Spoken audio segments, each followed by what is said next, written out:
Special thanks to all our patrons who support the show every single week. We couldn't do it without you. Head over to patreon.com/runeatdrinkpodcast and subscribe today for bonus content, exclusive happy hour live chats, and more. Patrons, you help keep the Run, Eat, Drink podcast going, and we're so grateful for you.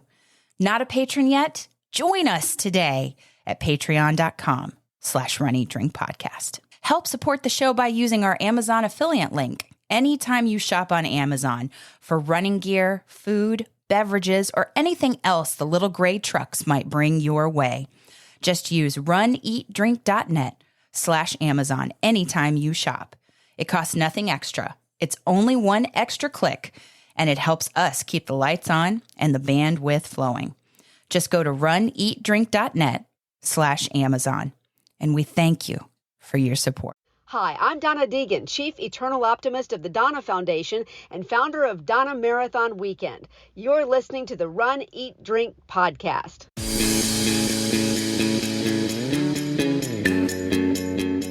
Welcome to the Run, Eat, Drink podcast. We feature destination races from across the country. And after the race, we take you on a tour of the best local food and beverage to celebrate. So whether you are an elite runner or a back of the packer like us, you'll know the best places to accomplish, explore, and indulge on your next runcation. Welcome to this Runcation recap, people. Everybody in the Runcation Nation, it's time for a Runcation recap. Don't worry, even though Dana is not here, I am surrounded by not one, not two, not three, but four incredibly strong and amazing women who are going to recap, wait for it, the Boston Marathon weekend. You're looking at them if you're watching the video. I would like to first introduce them. We have Andi, who you know as a bouncy hunter from the Donna Marathon weekends, and I think she is about to earn all of the Abbott. Have you earned all the Abbott Marathon majors, Andi? Yes, ma'am. We completed it in March. March in Tokyo. Tokyo was the last. Here you go. So I've been trying to collect them on the Run, Eat, Drink podcast. So I might need to talk to you about additional races. Welcome to our show, Andi. And we have executive director of the Donna Foundation right below my picture. That's Amanda Napolitano. Hello. Yay. Yay. Now, you've done how many of the marathon majors, Amanda? I've done all of the domestic marathon majors. So my next objective is to get the international races down. So I'm hopeful to go to London in April. I've thrown my hat in the ring for that. And good luck. And then we'll see where it goes from there. Hey, so I can live vicariously through all of these amazing women. Look here. It's the Noisy Race announcer, Fitz Kohler, one half of Team Noisy. Welcome to our show. Thank you for having me back, Amy. You know I love you very much. Yay. You are going to talk as a participant. Not only that, but for charity of the Boston Marathon, correct? That's right. That's right. That is my bag there. And I know Rudy Novotny will listen to this once it publishes. So I do like to brag that I am the only half of Team Noisy that has run the Boston Marathon. Oh, throwing down the gauntlet. Don't edit it out. I won't.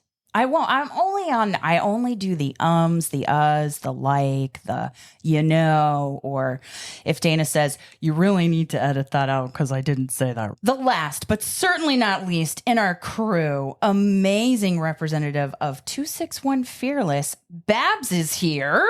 Welcome, ladies.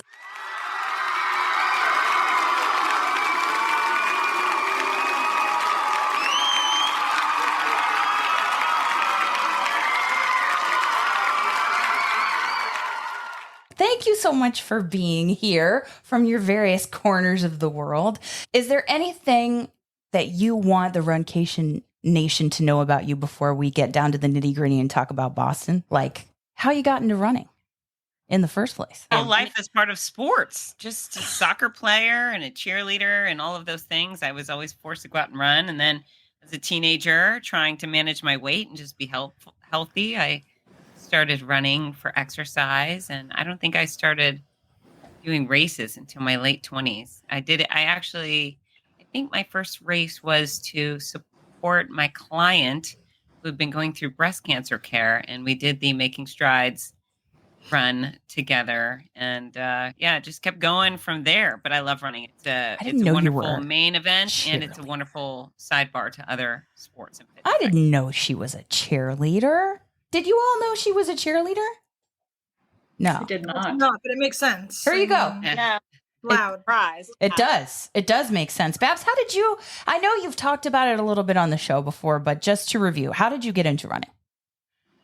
Actually, by accident. So I had a friend of a friend who was on American Idol, and she was part of Malaria No More and is from Nashville and wanted to raise money for Malaria No More through running the Rock and Roll Nashville Half Marathon. Ooh, and so she had asked if I would run.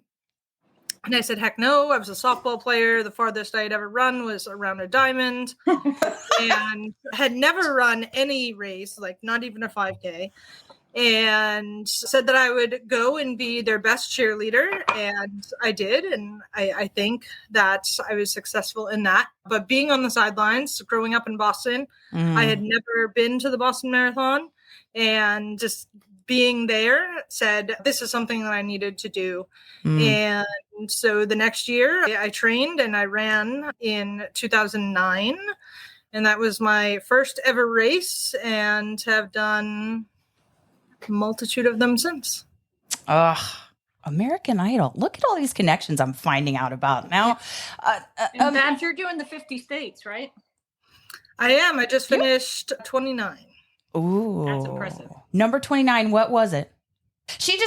I feel like you could get all 50 states, more or less, or most of them, if you follow Fitz around in her race announcing career. My 30th state is actually going to be Ohio, and she will be there as well. There you go. Right. See how it goes? Fitz, go ahead. I was just going to say, it could be that I am stalking Babs, that she says she's running a race, and I declare I'm going to announce it and figure out a way. So you can figure out who came first, the chicken or the egg type thing. But right. But yeah, I might be stalking Babs. I was part of a 26.2 with Donna before you were. So there's that. It's the gauntlet. It's Amanda, speaking of the Donna, how did you get into running? Oh, gosh. Okay. I'm going to give you something to edit because I'm going to try to get back in on my computer right quick. Okay. Big, and everything seems to be fine. Whoa. Here we go. That's so much better. Yay. Amanda, how did you get into running?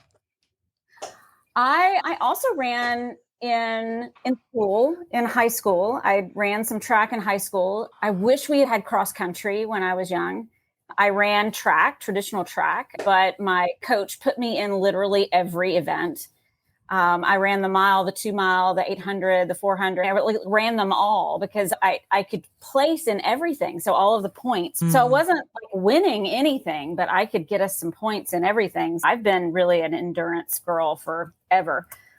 A little bit of a break when I went to Tallahassee for school. Did probably more beer drinking than running over that period of my life. I picked it back up when I got into the workforce. And when I first moved to Jacksonville, the big race to do here is the River Run. Big race to do here is a marathon weekend and all of those events. But at the time, this was pre-Donna. This was in the year 2000. So this is 24 years ago, right? I decided I'm going to do this 15K race. And I had never done anything more than a 10K in my whole life. And I always thought I was the biggest badass for training for this 15K run, which I was. And that's when I met Chris Twiggs for the first time. So our Galloway master, Mr. Twiggs, I met him for the first time at River Run Expo.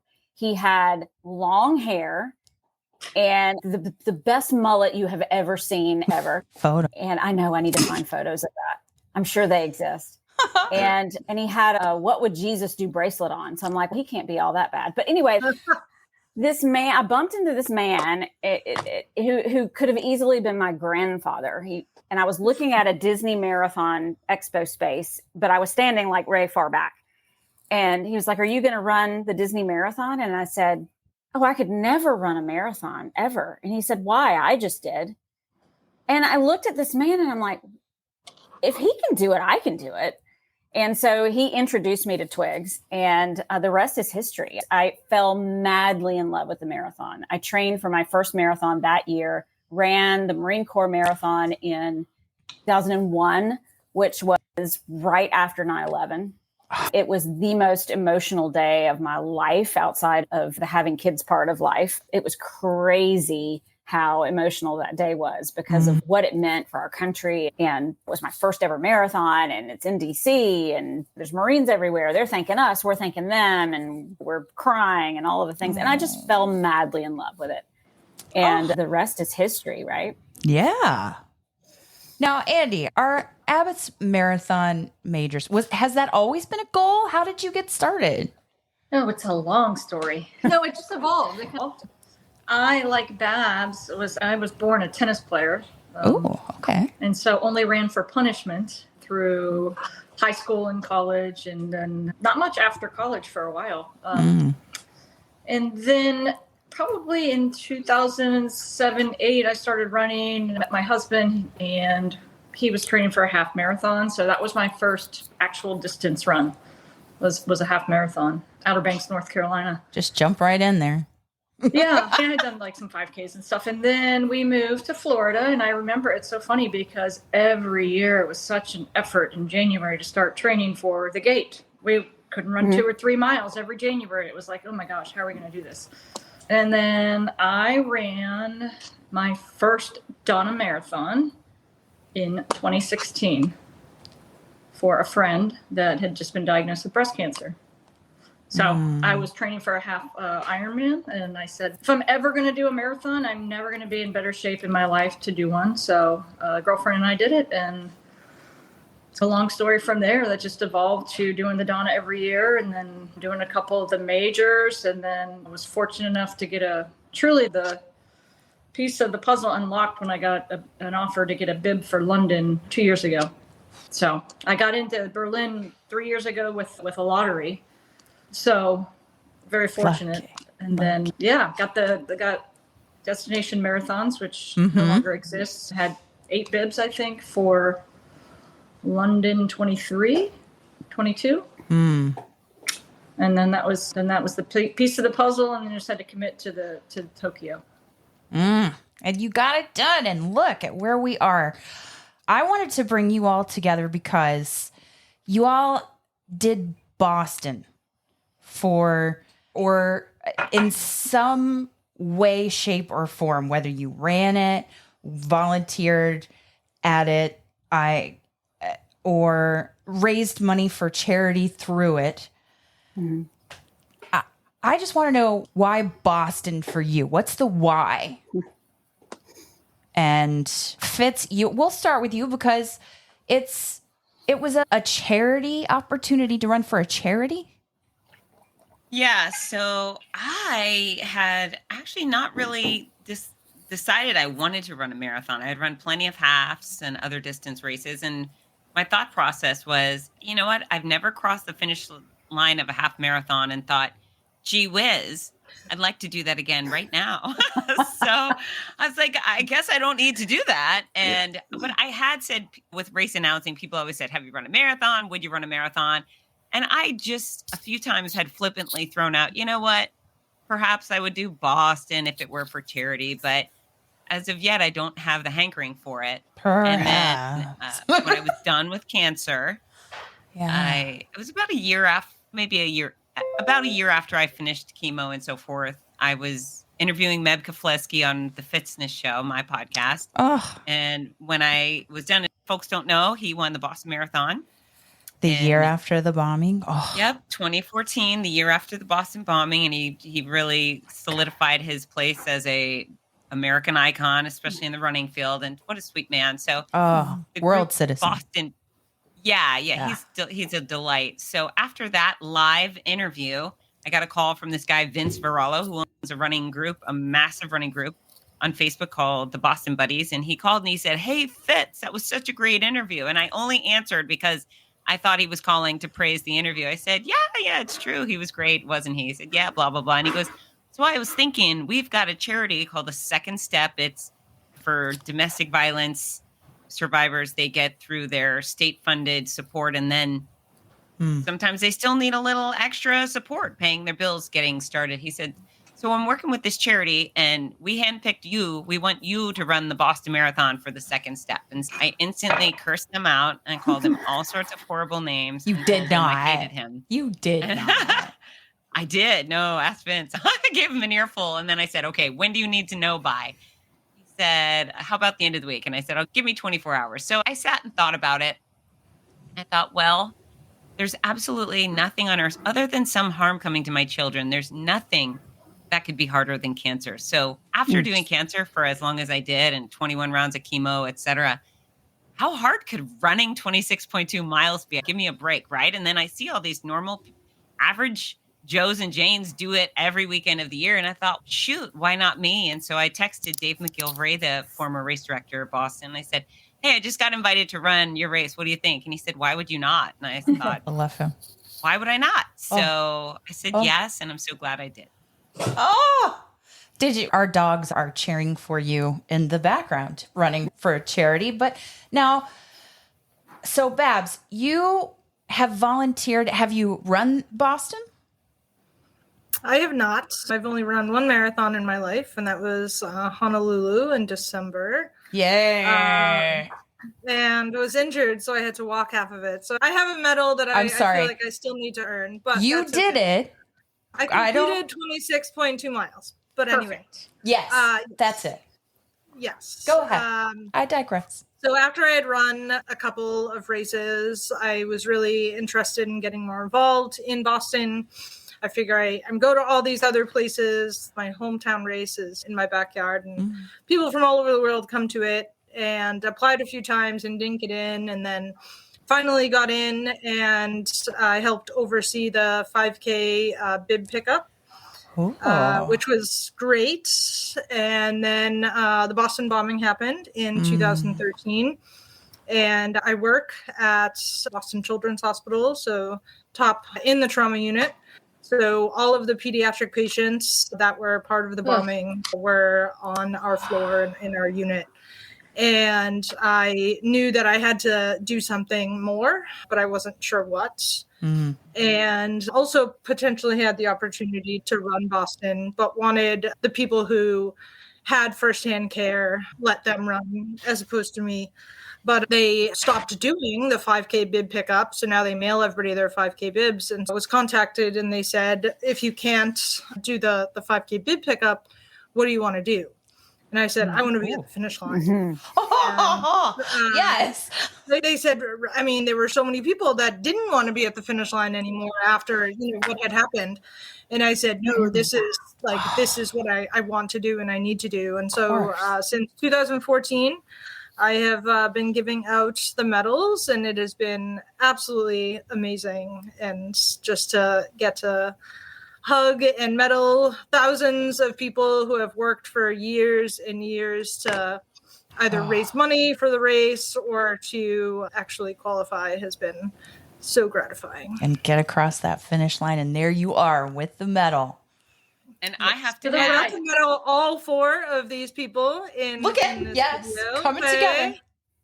Medaled all of them. We need to make a shirt. All three, I should say.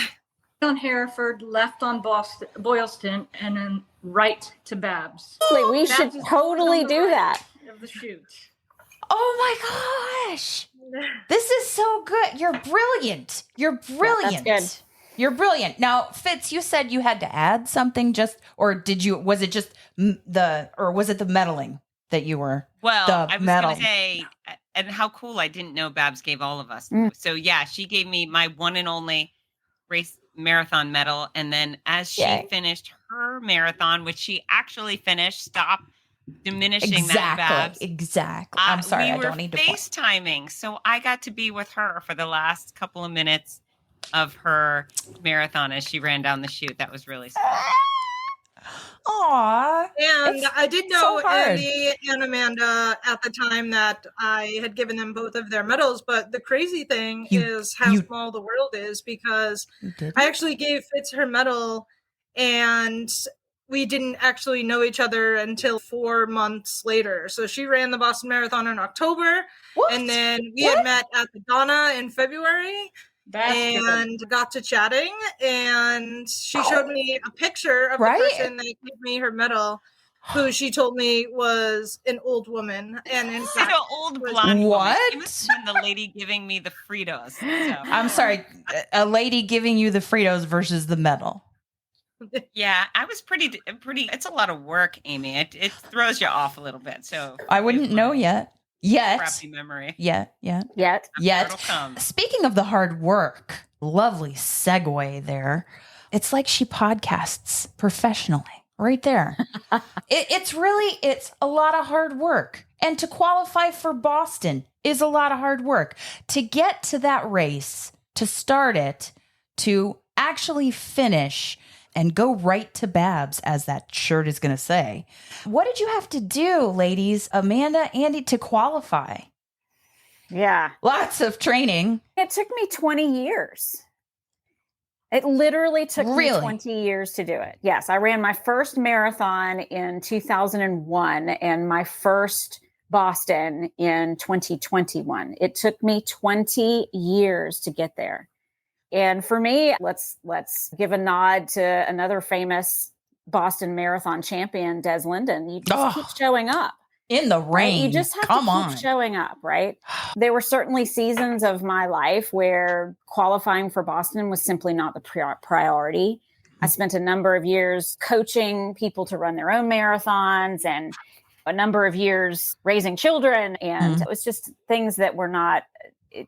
It did not come naturally to me. Let's just say that. I mean, I love to run marathons. I can roll out and probably run a marathon today if I absolutely had to. But to run a Boston qualifying marathon does not come naturally to me at all. I had to work my ass off. There you go. To get that BQ. And I came really close pre-children. I was 26 seconds from a Boston qualifying time in the Austin Marathon in 2004. 26 seconds. 26 seconds. How old were you then?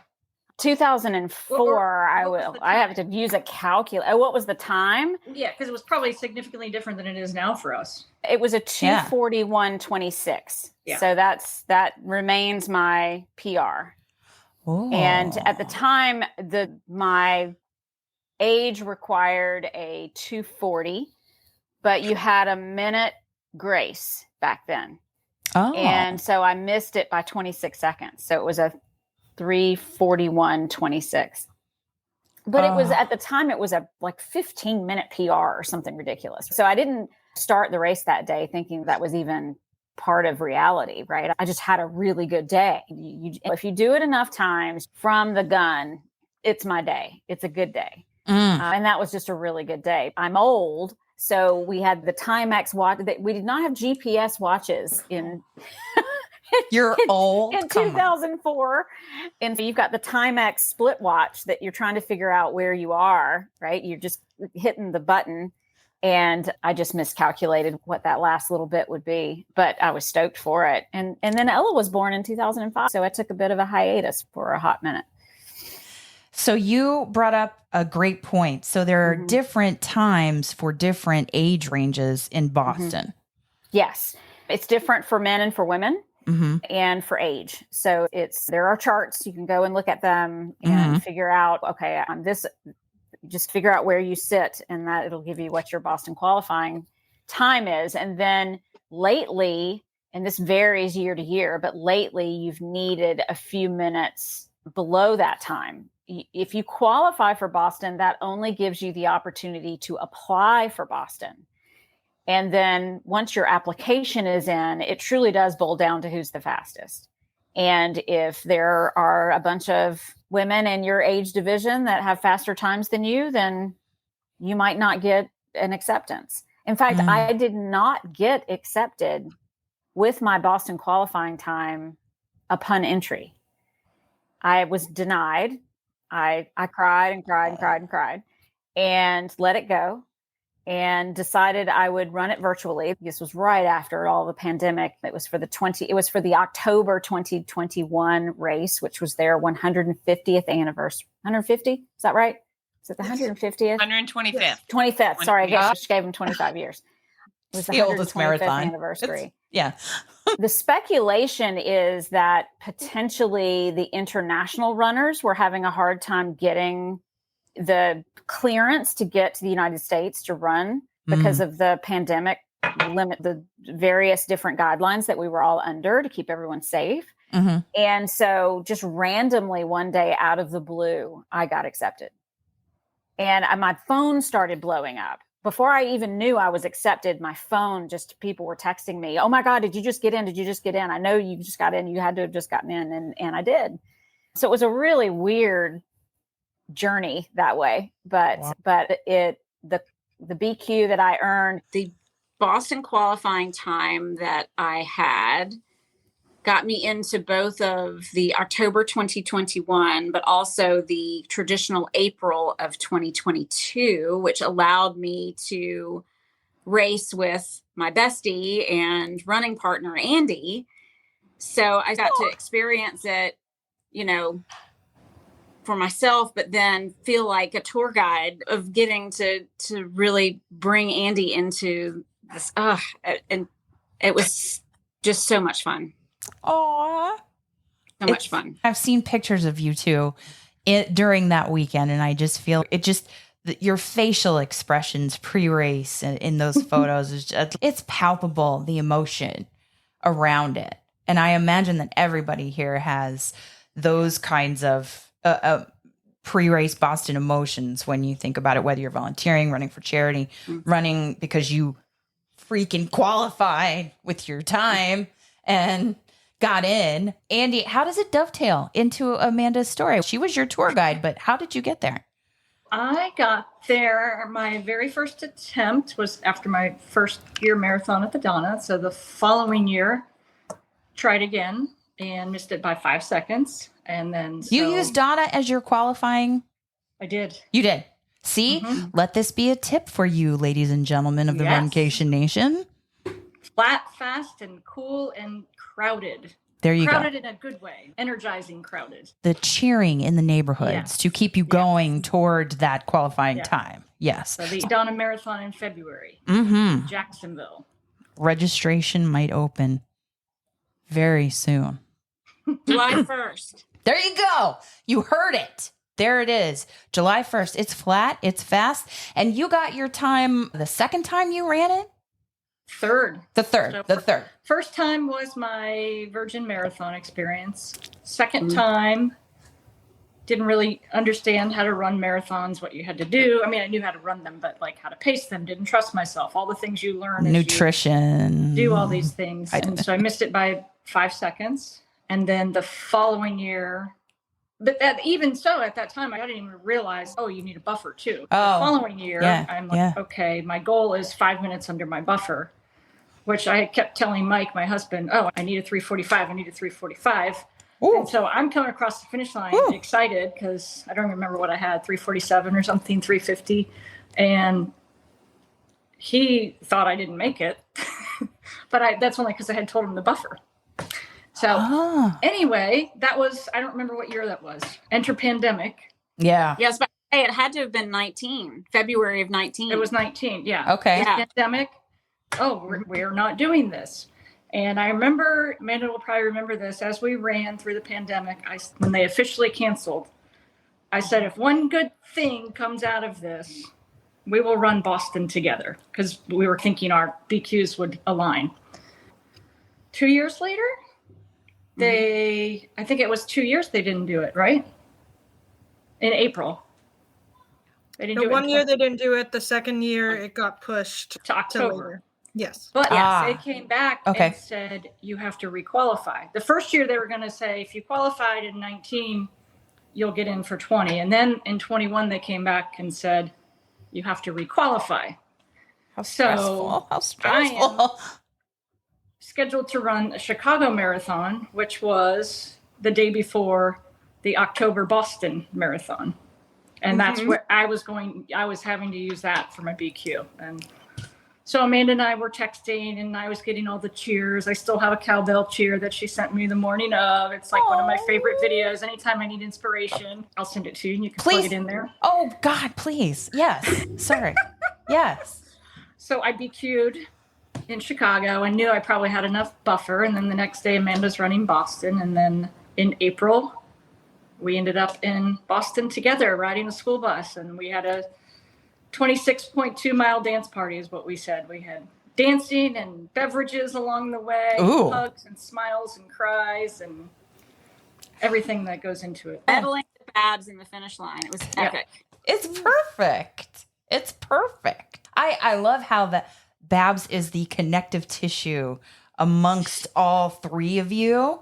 And it just is like it's the capstone moment. Now, we have talked about how you can go on the website, you can learn all the things about how you need to qualify, and the fastest people are registering, or you can gain entry through a charity entry and raise a certain amount of funds for an organization to be able to run.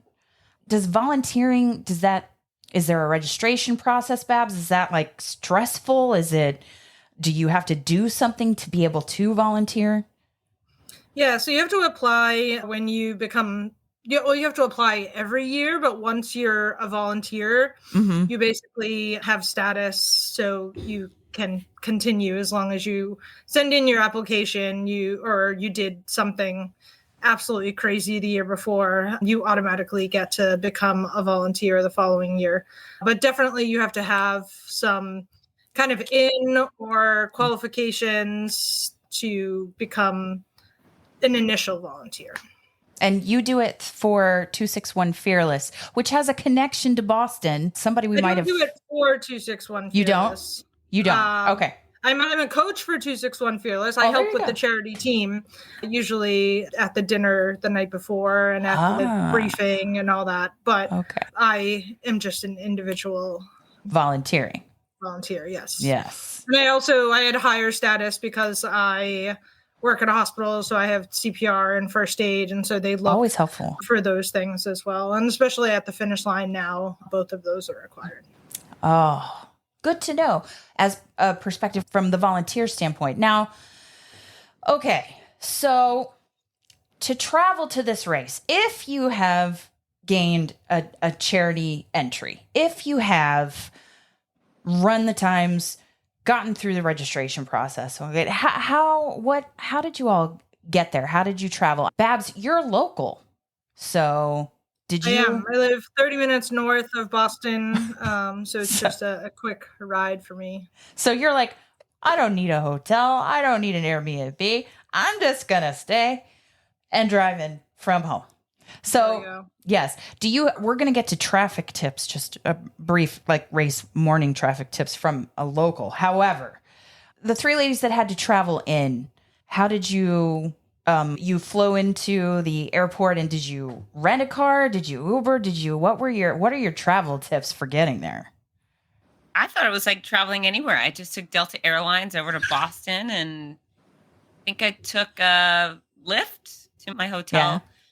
I also think that I got a good deal on a hotel through a travel coordinator working with the Boston Buddies. So it wasn't cheap, but it's not a cheap town. It's not going to be cheap. So I think I probably paid maybe $300 a night for a few nights, and it was worth every penny. And it's also a big deal. It's splurge worthy. So right. Yeah. An investment in my own big athletic adventure. So yeah, I thought it was a great deal. And that's why you have jobs. You pay your bills, and then you choose where you're going to spend it for fun time. And I did. So work, play hard.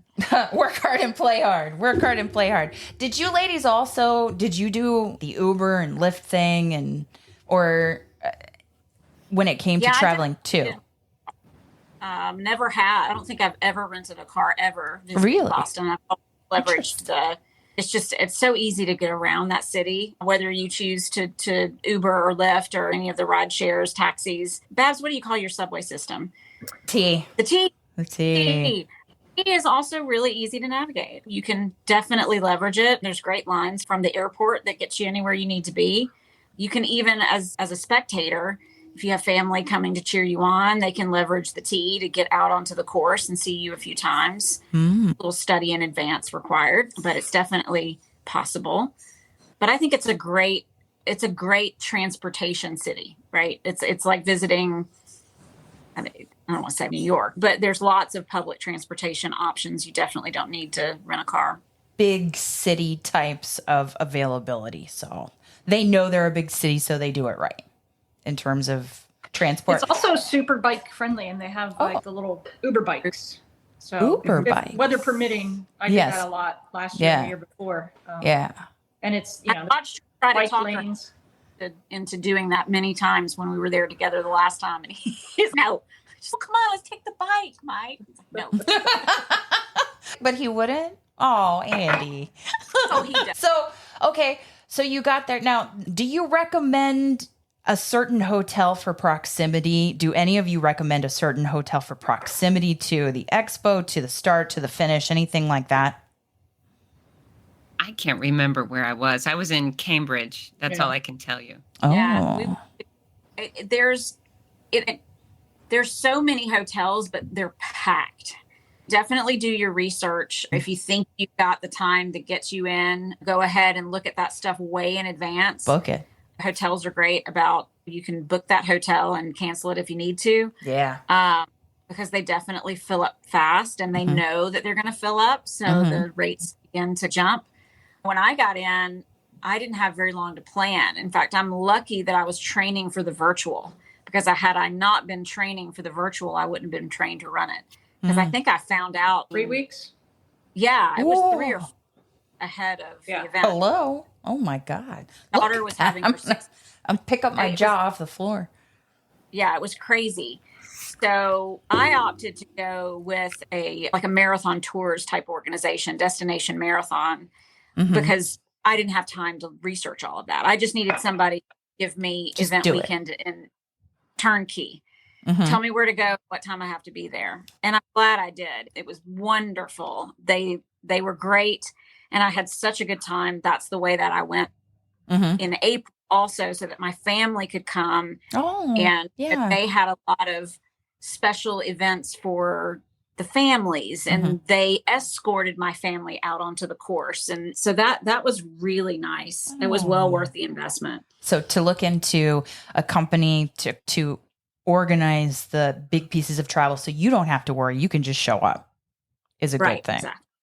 So the closer you are to the finish line, the more expensive, obviously. Ooh. If you stay right by the finish, you're probably looking at $800 a night. Is it that much? Okay. Okay. Yeah. Good to know. Yeah. And so the start, Amy, is 26. It's a point to point. Yeah. So they bus everybody out. There's a lot of private buses. If obviously someone who knows someone who can get you on a Galloway bus or a local run club bus. Yeah. Or they also have a bus system. I can't remember, in Boston Commons, that just buses everybody out to a school, right? If I recall, a school, and then you hop on school buses. Yep. And it's all the runners from the school. You pop on these little school buses into Hopkinton, and then walk from there. We're from Runners Village. It's an army of yellow buses to the start. Now, the expo, packet pickup, do you have any tips for that for anybody who is coming to Boston Marathon weekend? I thought it was smooth. Advice for any marathon weekend: plan to spend time in the expo. They are very cool. I have not ever been to a race expo that I didn't enjoy walking through if I had the time to do it. So plan to spend time going through all of it, because it's literally a party thrown for you. And it's important that people, this is about putting on my race director hat for a minute, how our industry is able to do what it does. It's how you can afford to close down 26.2 miles of road to keep you safe for marathon running, is giving the sponsors and those that are investing in the event the opportunity to show you what they got.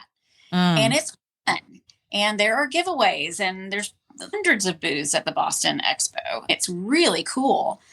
The other thing that's fun about Boston is that you've got a lot of pop-up events happening all over the place. Once you spend time in the actual expo and picking up your bib and crying because you're picking up your bib at the expo, finding your name on the wall, and you're having a Sam Adams.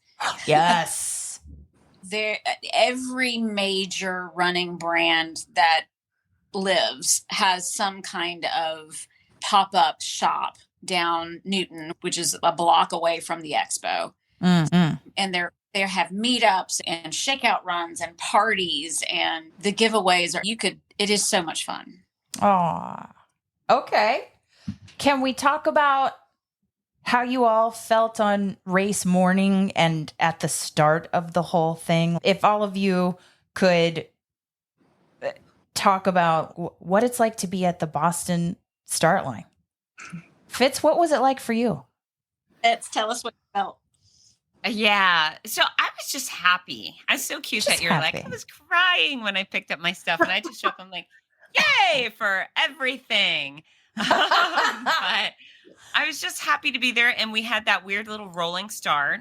So Boston's not known for rowdy start lines. It's funny because I like our start lines rowdy. They go silent, shoot a gun. It's very and I've asked for years, what is a start line? And people are like, oh, I didn't even know the race started. It just, people start moving in front of me.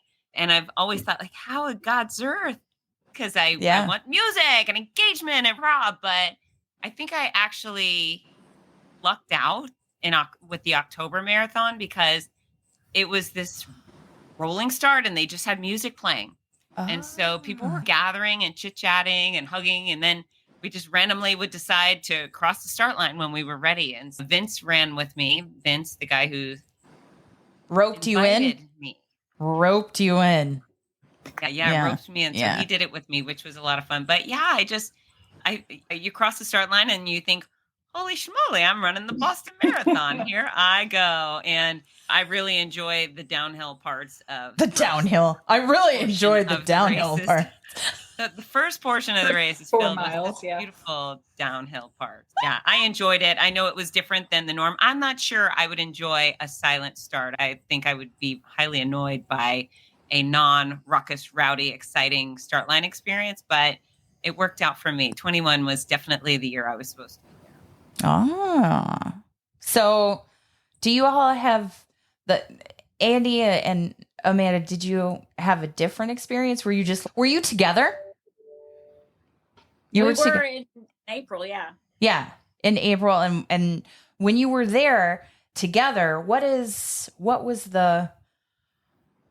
is there anything that you can share about? What? We were late for our wave. You were late? So we were late because we were having too much fun and just getting distracted by all of the squirrels. And we realized that, oh my God, we're late. So I think our start experience, Andi, I mean, you remember this too. Our start experience was like, excuse me, pardon me, excuse me. Like, let's go.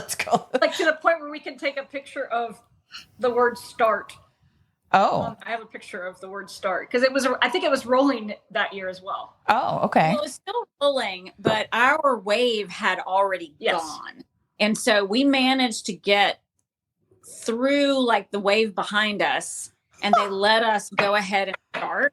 So really? it's like our wave had gone. They were minutes ahead of us. And then we just said, it's our turn. So Andi and I needed our very own personal corral. Apparently.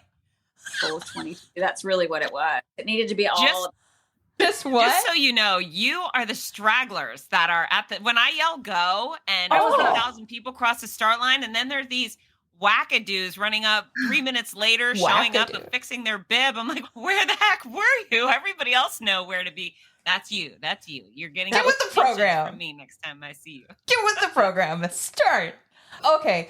And is there Tears. There were tears. Yes. For sure. Because that was the one we both remembered talking on one of our training runs at the midst of the start of the pandemic. If anything good comes out of this, we will end up in Boston together. And we were in the same wave, which doesn't always happen. We just the stars aligned for that. It was meant to be. It was meant to be. Now, when they're starting, Babs, at the end, is there any kind of indication, any ceremonial thing, So it is streamed on the TVs up at the finish so that the spectators can see. We are unboxing medals and getting everything together. So we actually have to be there at 9, and a lot of the runners haven't even started yet.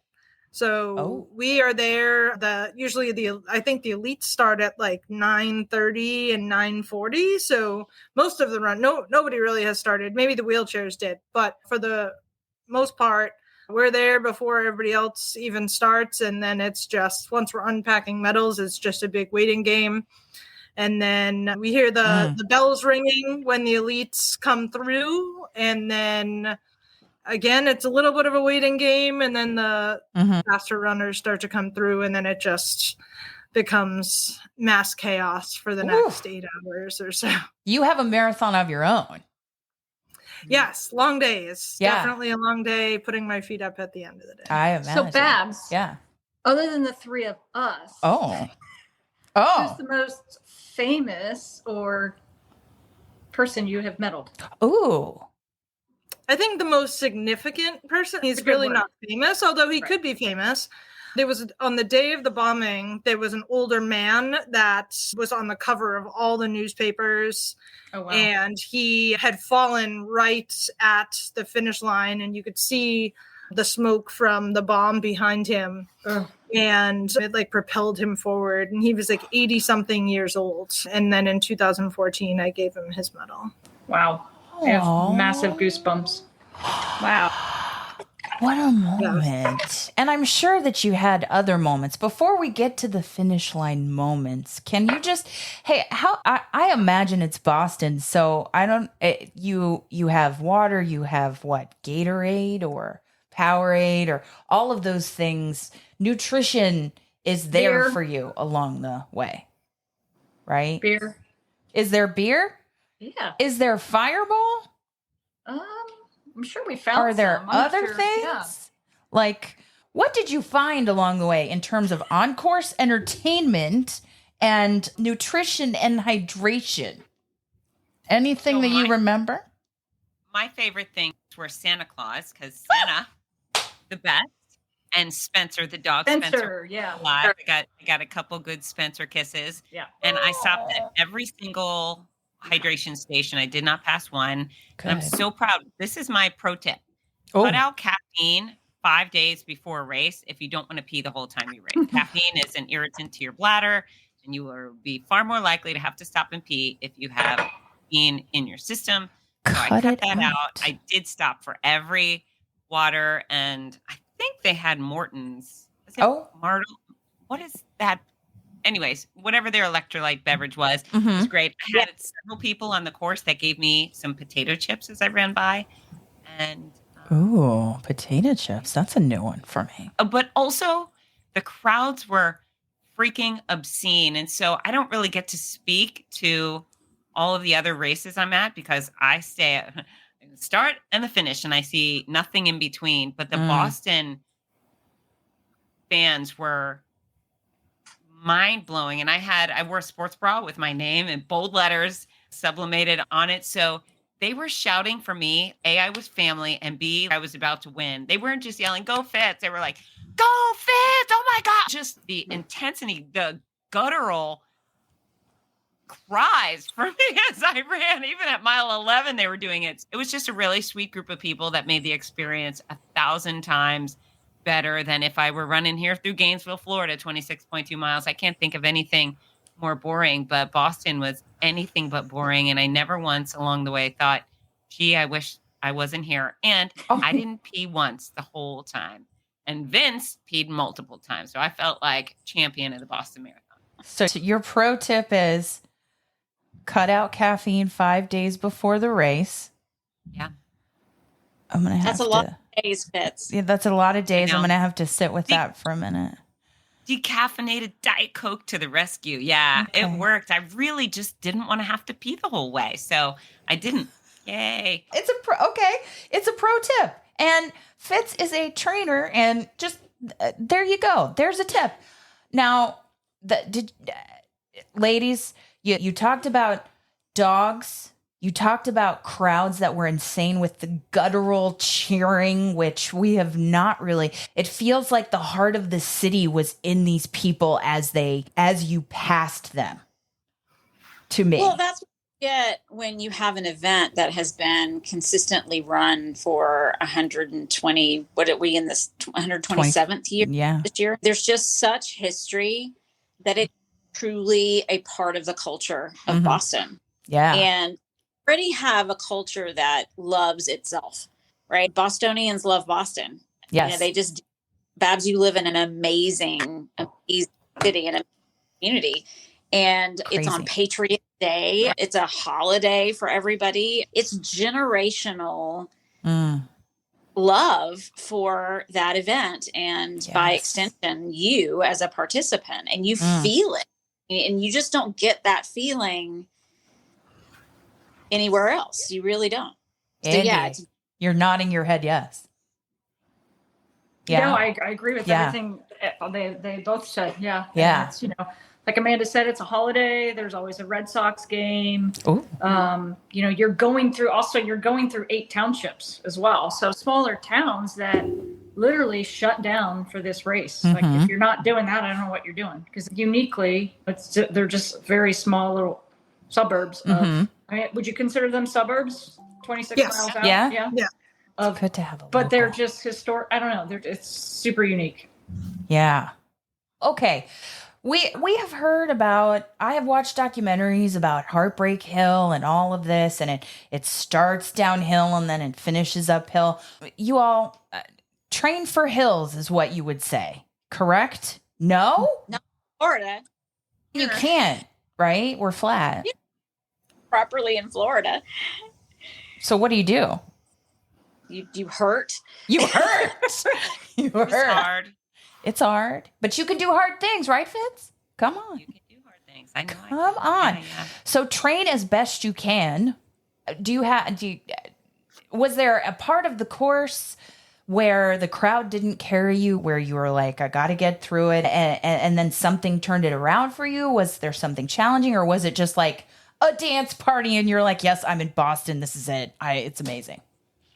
I thought it was hard, but I thought it was hard. But that's the deal with a marathon, is you keep going even though it's hard. And if it's not hard, you're probably not doing it right.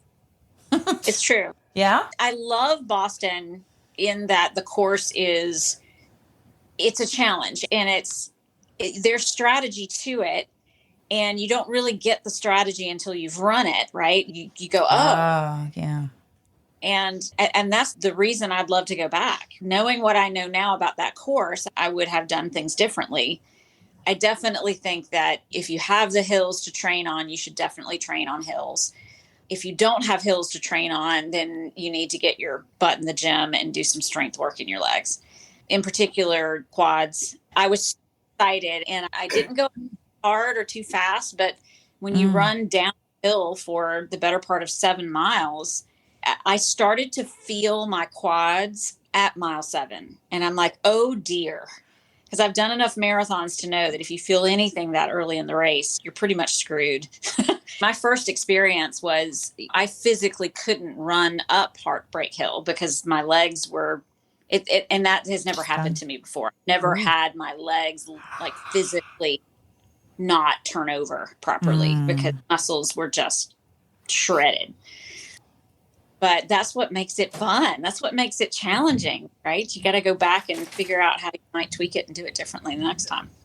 It seems like more of a mental challenge than all of the other marathon majors that are out there. Would you not say that, Andi? It is, yes, I would say by far the hardest course. The year Amanda and I did it 3 years ago, we had a blast. Like, it was, that was a celebration. So I feel like that run in October, you raced it, you ran it. That was probably your quad gas that you're talking of. But I felt like the day we did it together, it was just fun. There were a couple moments, but this past year I ran it for running. Like, to put my head down, I'm going to run this race. Like, the 2 years previously did it for fun. And I left that race, and it was, I think what Amanda said and Fitz said, it's just, there's a strategy involved, and it's my proudest race because I had to stick to a plan, and I don't usually do that when I run, but I really had to do this plan if I wanted to try to get the time that I wanted. And it was like by far the hardest race. I couldn't have given anything more. There was nothing left in the tank, and it was amazing. But I will say it was just for people who want, I think Fitz could probably give examples, and you can do like eccentric quad stuff when you're doing your strength training, if people are looking to run it. And it's just that deceleration phase of your quads. That's really good strength training for the downhills. And then the one thing that I read this past year, because I'm like, I really want to try and get a goal time, was the first 6 miles. It's really easy to go fast. You get caught up in everything. You really have to pump the brakes to find that sweet spot where, they're saying you should be 30 seconds under your goal pace for the first 6 miles or so, within reason. So I was shooting for that, but I also recognized while doing that, it was almost more taxing for me to have to decelerate that much than find that sweet spot. It takes discipline. Yeah. So you're certainly not going, you could easily go out a minute faster than what your normal pace is because of the excitement and the downhills and that kind of thing, but you will pay for it at the end. And speaking of the end, so the finish line moments that you have, like Babs, you talked about a significant moment you had with the gentleman from the bombing that came back and you got to medal him. What was the finish line experience like for you, Fitz? It was fantastic. Because there's a great picture that you sent me that's just, you are hands high and just you look fabulous in the photo. I know how to finish line. Let me tell you what. I don't have a lot of skills in this world, but you and Chris Turner. I watch bad finishes all the time. I know good ones when I see it. And I actually feel so joyful and proud when I get to a finish line. So I work hard not to blow that. But yeah, when I turned right on Hereford, it's funny, as we talked, I teased you earlier about the emotions, but when I turned right on Hereford, the crowd, the volume just hit me. And I did start to well up. Holy hell, here I am. And I really don't carry like, oh, blah, blah, blah, cancer behind me. I don't do that. But it was this just thumb in the eye of everything that tried to destroy me, right? So I turned, and then the roar of the crowd, and it hit me. And all of a sudden I started to well up, and I had a moment. And then instantly I went, stop it, Fitz Kohler, stop it. Just go have fun. None of that. And I was able to turn it off. And I was tired. And once you turn left it's not a cute little finish line shoot. It's almost half a mile long. So you're just not there yet.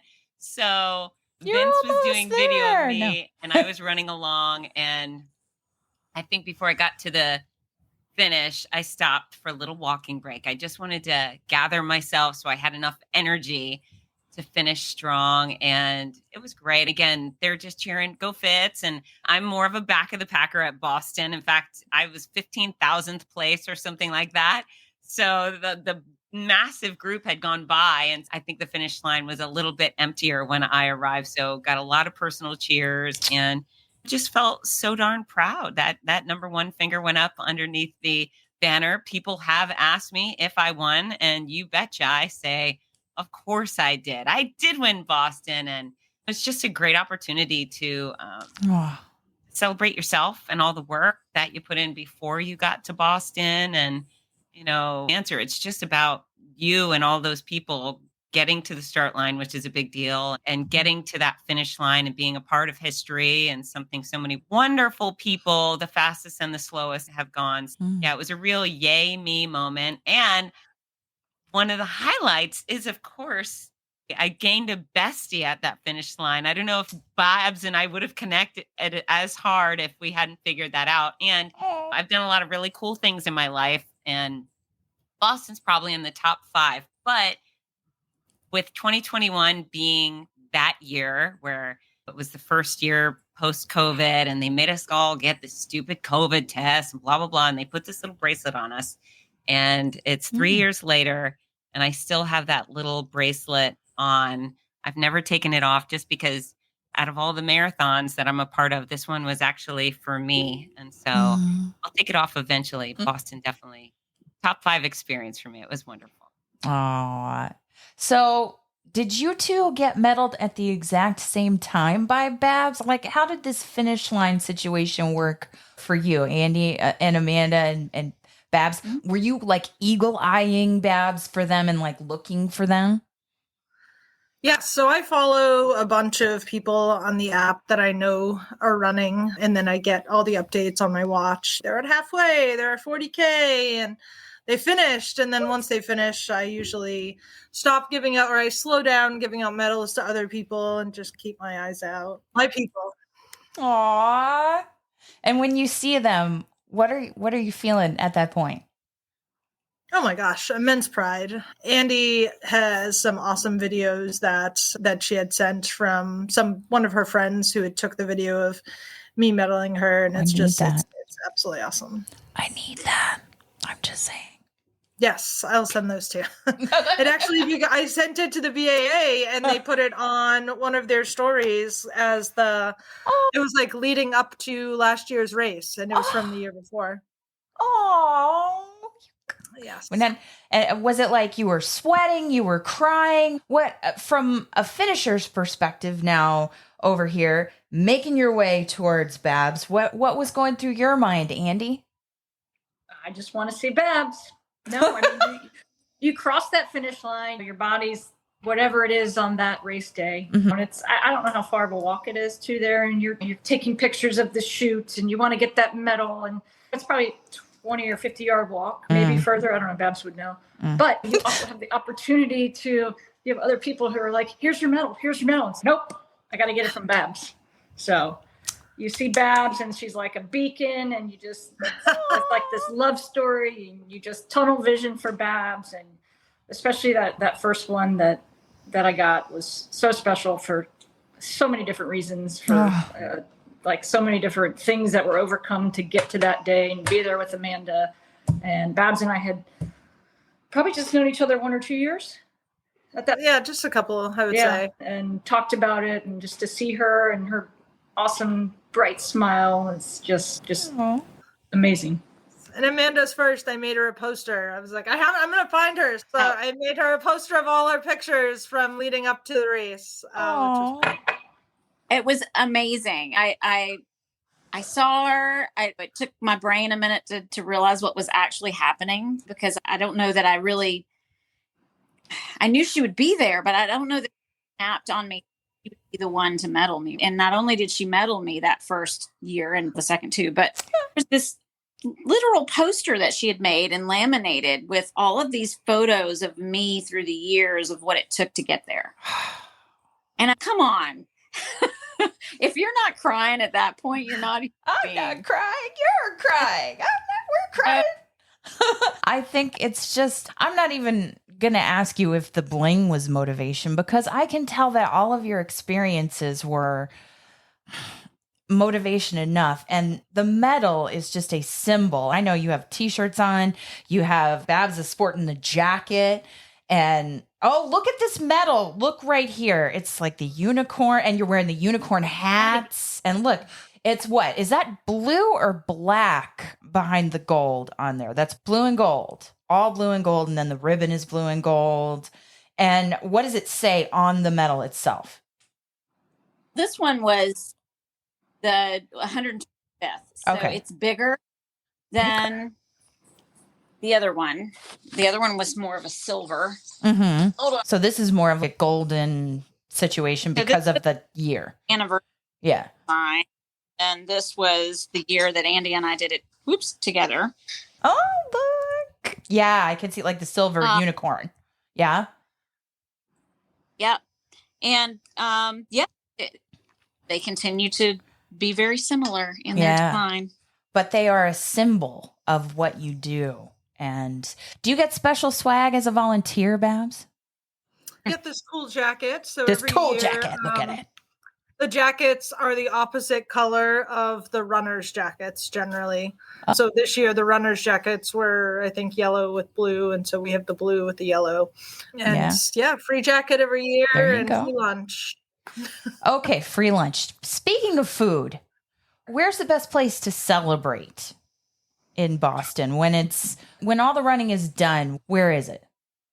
Wherever you can find a spot. Wherever you can find a spot because it's so crazy. There's like one spot called the Atlantic Seafood Company. Ooh. It's $100, all you can eat and drink. And it is beer, wine, food, lobster, like multiple different servings. It sounds like it would be amazing. Yeah. And it's right on, it is literally like 100 yards, 50 yards from the finish line on Boylston. Atlantic Seafood. It's really crazy everywhere. And what is the thing that you crave the most? I want to say, Fitz, was it Diet Coke and French fries, or did it differ for Boston? Okay. So yes, Diet Coke and French fries is the ultimate celebration snack for me post. And here's the tragic news is I went back to my hotel. Oh, no. And then I went out to this gathering of the Boston buddies it was a fancy-ish indoor-outdoor facility that had a variety of restaurants, much a mall food court would. Oh, yeah. 0% of those restaurants had French fries.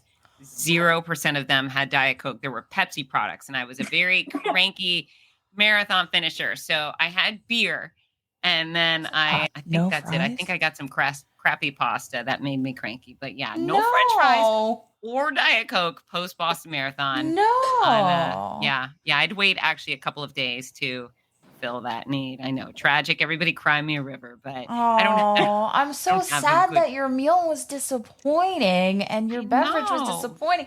Babs, where should people go to get good food and drink when they want to celebrate? Everywhere, anywhere in Boston. They people every pub and restaurant is just packed and ready to party. So from the nicest places to the diviest places, everything is packed. Do the Sam Adams tour is what I heard from Dana. Do the Sam Adams tour and have some of the Sam Adams beer in that city that you can't get anywhere else. But Amanda, what did you eat after? Or are you the type of person that's, I'm not really hungry after a whole marathon? Oh, I think I'm starving and go somewhere and order about 100 things and take 3 bites of it. There was the hotel that is fairly close to spit you out of the finish line chute that has been a meetup location over the years. And it's this massive lobby in this hotel, and there's 1,000 rooms. You just find yourself a piece of carpet and sit down, and to Bab's point, they're all prepared for you. So there are beverage carts all over the place. So there's this massive, it's always there, but then there are carts everywhere, and they're selling you beers and whatever else you need there. Whatever. And then we've managed to fall into some great restaurants. I think Julie Stackhouse was there for my first Boston. She coached me, and we sat down and we actually were able to have a delicious meal together. I remember I had fried calamari. It was the best fried calamari I've ever had. But I couldn't tell you where we were. That's okay. From the finish line. Babs has said that you can't go wrong. Just follow the party, which is a lot like we just released the second half of a race recap for London. And Mike Leslie said, just go where the pubs are, where people are busy in the locals, and you can get local beer, you can get champagne, you can get whatever you want to celebrate with, or just you can just soak in the moment. You can get that salty thing, you can seek out the seafood that the city might be known for, but it is about the experience rather than maybe the meal or the beverage. Am I right about that? Just Coke and French fries. So apparently that doesn't exist. But other than that, don't go to the food court. Go somewhere else where you could go to a pub where you can get the steak fries or for the people. I went where the people were, but you went where the people were. But what can you do? You have to celebrate. Sometimes you have to pay homage to and celebrate everybody who has supported a charity that you have just run 26.2 miles for. I am in awe of all of you. The marathon at the finish line, volunteering and handing out the medals. I don't know if you have any tips for stamina there, Babs. Good shoes. Good shoes. I've learned that through experience. Good supportive shoes. Stay hydrated. Apparently, stop drinking caffeine 5 days before, but I see if I can accept that in my heart and soul. I just am in awe of all of you for what you do to volunteer, to put in the miles, to accomplish your goals. You are a bunch of heroes to me. And this is an amazing experience to be able to have you all on one episode and talk about a race that I may never run. I hope I get to cheer it because it sounds like an amazing experience just to contribute to keeping the runners going, I think. Amy, that's now every year, and I have for years and years. The what? It's my annual self. I go up and I cheer, and it is the most fun ever. Oh. Well, we'll go next. Me and you. We'll go. We'll cheer. It's a date. I love it. I love it. And we can meet up with Babs, and it could be like, oh, yes. It'll be all over the place. I am so excited. And I think that we hit on earlier in the interview a perfect race whose time is coming. Say July 1st, where you have a flat, fast course and a pretty kick-ass announcer, if I say so myself. And you can always get French fries and Diet Coke in Jacksonville. Yeah. Yes, I could say from the finish, if we're not changing the course, not that you got to do what you need to do. I'm not. But if a Poe's Tavern, great fries. And I believe Diet Coke is there. So I'm just saying. But I hear that the registration process is going to open on July 1st, Amanda. This is true. We have been building the registration platforms all day today. So we're getting, and we will open registration on July 1st for all of the 18th annual Donna Marathon Weekend events that will be held right here in Jacksonville and Jacksonville Beach, January 31st through February the 2nd, 2025. I can tell you that Dana and I will be some of the first to sign up and register.